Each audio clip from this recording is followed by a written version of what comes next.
कलयुग में हनुमान जी का भक्ति ही लोगों को हर संकट से मुक्त करने में सक्षम है। हनुमान जी को चिरंजीवी कहा जाता है और वो भगवान शिव के रुद्र अवतारों में से एक है। त्रेता युग में हनुमान जी कार्तिक कृष्ण चतुर्दशी के दिन अंजनी और केसरी की पुत्र के रूप में जन्म लिया था और वो राम जी के भक्त बनकर उनके साथ उनके छाया की तरह रहे। जब रावण माता सीता को हरण कर लेके गए थे तब उनके खोज के लिए भगवान श्री राम ने हनुमान जी को लंका भेजा था और माता सीता तक पहुंचने के बाद हनुमान जी ने जब श्री राम के संदेश दिया तब माता सीता प्रसन्न होकर हनुमान जी को अमर होने का वर दिया था। माना जाता है कलयुग में जहाँ राम नाम किया जाता है वहाँ हनुमान जी मौजूद रहते हैं। त्रेता युग में भगवान शिव के रुद्र अवतार हनुमान जी के रूप में जन्म लिया। इस रूप में भगवान शंकर ने श्री राम की खूब सेवा की। त्रेता हो या फिर द्वापर युग या फिर कलयुग, आज भी हनुमान जी इस धरती पर मौजूद है। रामायण के बाद द्वापर युग में भी हनुमान जी का उल्लेख मिलता है, जहां हनुमान जी भीम के परीक्षा लेते हैं। एक बार वनवास के समय भीम अपने पत्नी द्रौपदी के लिए कमल लेने गंधमादन पर्वत में पहुंच गए थे, जहां पर उन्होंने एक बंदर को रास्ते में लेटे हुए देखा था। हनुमान जी का पूंछ पूरे रास्ते पर घिरा हुआ था और भीम उस पूंछ को लांघ कर नहीं जाना चाहते थे। हनुमान जी ने भीम से कहा था कि आप दिखने में तो इतने शक्तिशाली लग रहे हैं, फिर आप खुद ही इस पूंछ को क्यों नहीं हटा देते। इसके बाद भीम जब उस वानर का पूंछ उठाने लगे तब उसके पूंछ को हिला तक नहीं पाए। फिर भीम ने वानर को अपने असली रूप में आने के लिए कहा था। तब हनुमान जी अपने असली रूप में आकर उन्होंने आशीर्वाद दिया। इसके अलावा भगवान श्री कृष्ण के कहने पर हनुमान जी कुरुक्षेत्र की भूमि में सूक्ष्म रूप से अर्जुन के रथ पर ध्वज बनकर सवार थे। इसीलिए भीष्म और कर्ण के इतने प्रहार के बाद भी अर्जुन के रथ सुरक्षित रहा। और युद्ध के अंत में जब हनुमान जी अपने असली रूप में आए और रथ को छोड़कर चले गए तब वो रथ जलकर राख हो गया था। इस कलयुग में भी हनुमान जी का होने का प्रमाण मिलता है। 14वीं सदी में स्वामी माधवाचार्य जी ने हनुमान जी को साक्षात देखने का दावा किया है। इसके अलावा 16वीं सदी में संत कबीर तुलसीदास जी को भी हनुमान जी का साक्षात दर्शन हुए थे। हनुमान जी ने उनसे कहा था कि श्री राम और लक्ष्मण चित्रकूट नियमित आते रहते हैं। हनुमान जी एक तोते के रूप में वृक्ष पर बैठे रहेंगे। जब राम और लक्ष्मण वहां आएंगे तब वो तुलसीदास जी को संकेत दे देंगे। उनके कहने पर तुलसीदास जी चित्रकूट घाट पर बैठ गए और सभी आने जाने वालों को चंदन लगाने लगे। जब वहां प्रभु श्री राम और उनके भाई लक्ष्मण आए तो तोते के रूप में हनुमान जी गाने लगे।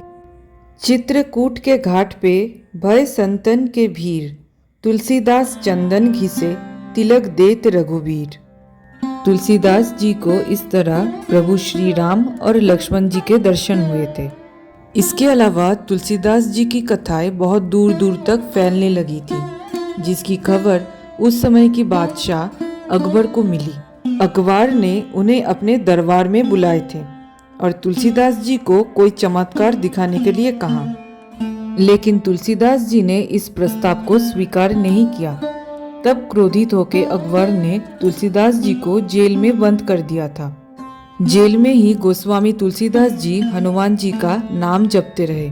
कारागार में बैठे बैठे तुलसीदास जी भगवान हनुमान जी की 40 चौपाइयाँ लिख दी थी, जिन्हें बाद में हनुमान चालीसा कहा गया है। सभी चौपाइयों की रचना के बाद जब गोस्वामी तुलसीदास जी उन्हें पढ़ रहे थे तब आसपास अचानक बंदरों की संख्या बढ़ने लग गया। एक बंदर आखिरी तक एक एक चौपाई सुनता रहा। कहा जाता है वो बंदर और कोई नहीं, स्वयं हनुमान जी ही थे। इसीलिए ये कहा जाता है कि तुलसीदास जी के लिखे हुए हनुमान चालीसा सबसे पहले खुद हनुमान जी ने ही सुनी थी। जब तुलसीदास जी जेल में कैद थे तब अचानक कई सारे बंदरों ने पूरे महल में हाहाकार मचा दिया था। उन बंदरों ने सिपाही को नोचने लगे और ईंट पत्थर से मारने लगे, जिसे देखकर अकबर भी घबरा गए और उन्होंने तुलसीदास जी से क्षमा मांगे और उन्हें मुक्त कर दिए। गोस्वामी तुलसीदास द्वारा रचित हनुमान चालीसा में उल्लेख है, चारों जुग प्रताप तुम्हारा है प्रसिद्ध जगत उजियारा। इस चौपाई में ये संकेत है कि हनुमान जी हर युग में किसी भी रूप में संसार के लिए संकट मोचक बनकर मौजूद रहते हैं। कहा जाता है इस कलयुग में हनुमान जी गंधमादन पर्वत में निवास करते हैं। ये पर्वत कैलाश पर्वत के उत्तर दिशा में पाए जाते हैं और अभी ये पर्वत तिब्बत की क्षेत्र में मौजूद है। इस धरती पे प्रभु श्री राम के कार्यकाल समाप्त होने पर जब वो वापस अपने वैकुंठ लोक जाने के लिए सरयू नदी पे अपने देह त्याग कर रहे थे, तब उन्होंने हनुमान जी को समय के अंत तक इसी धरती पर जीवित रहने के लिए वरदान दिया था। कहा जाता है श्री राम के जाने के बाद हनुमान जी श्रीलंका के जंगलों में पहुंचे। जब तक हनुमान जी जंगलों में रहे, वहां का मातंग जनजाति की लोगों ने हनुमान जी का खूब सेवा की, जिसके बाद हनुमान जी उन लोगों के सेवा से प्रसन्न होकर उन्हें ब्रह्म ज्ञान की जानकारी दी और आशीर्वाद भी दिया था कि वो हर 41 साल बाद उनके पीढ़ियों को ब्रह्म ज्ञान देने के लिए वो आते रहेंगे। रिपोर्ट के अनुसार हनुमान जी मातंग जनजाति को आखिरी बार 27 मई साल 2014 को दर्शन दिए थे और अगली बार वो 2055 में आएंगे। इसके अलावा चीन के संस्कृति में भी एक देवता है जो दिखने में लगभग हनुमान जी से मिलते जुलते हैं। चीन के लोग इन्हें मंकी किंग के नाम से जानते हैं और वो भी हनुमान जी के तरह ही हवा में उड़ते हैं। इसलिए लोगों का ये मान्यता है कि मंकी किंग और हनुमान जी एक ही है। अमेरिका और कई सारे देशों में आज भी वानर देवता को पूजे जाते हैं।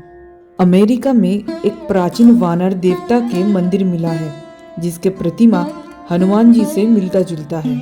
इसके साथ वहाँ के प्राचीन कहानियों में भी वानर देवता को अमर माना जाता है। रामायण के अनुसार जब रावण सीता माँ को लेकर उन्हें लंका ले गए थे, तब हनुमान जी को माता सीता की खोज करने के लिए समुद्र पार करना पड़ा।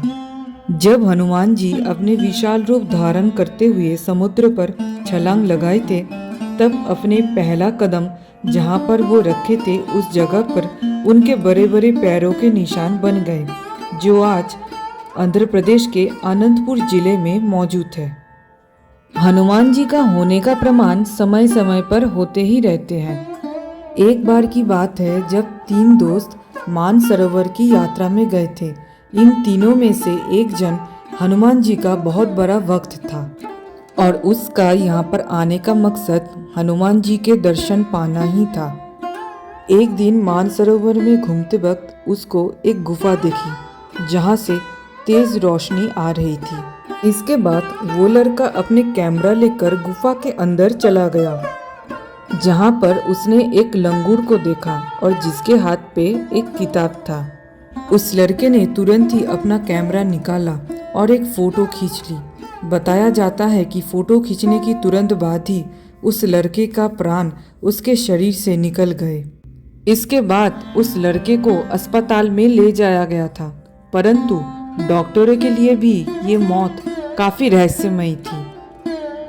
इसके कुछ दिन बाद जब उसके दोस्तों ने उसके कैमरे के रोल निकाल के उसके फ़ोटो बनवाए, तो सभी बहुत ज़्यादा हैरान हो गए, क्योंकि फ़ोटो में स्वयं हनुमान जी अपने हाथों रामायण लिए हुए बैठे थे।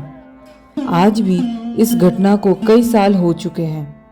माना जाता है कलयुग के अंत तक जब भगवान विष्णु कल की रूप में अवतार लेंगे और अधर्म के नाश करके धर्म की स्थापना करेंगे, तब पवन पुत्र हनुमान जी बाकी चिरंजीवियों के साथ उस महान शक्ति में विलीन हो जाएंगे। रामायण में हनुमान जी ने भगवान राम के लिए हर एक संभव और असंभव कार्य करके दिखाए हैं। अगर आप भी हनुमान जी के भक्त हो तो कमेंट में जय श्री राम जरूर लिखें। वीडियो अच्छी लगी तो लाइक सब्सक्राइब जरूर करें। धन्यवाद।